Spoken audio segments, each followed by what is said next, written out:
Hello guys, in today's video I'm going to show you how you can crop the video and use it as your main project. So first of all, we already have a video created.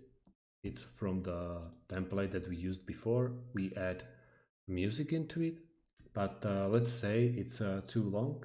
As you can see in the top right corner, it will show you the total length of the video of the both slides that we're actually using.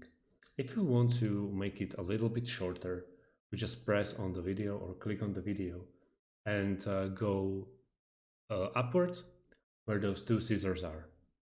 We click on those scissors, and as you can see, there's this slide coming on, and it will show you that this part or this slide has 6.7 seconds.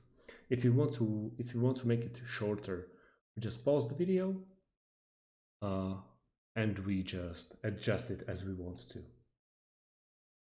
There's as you can see, the total time of the video of this slide is a little bit lower. There's a lot less time, and we also can just move it wherever we want to.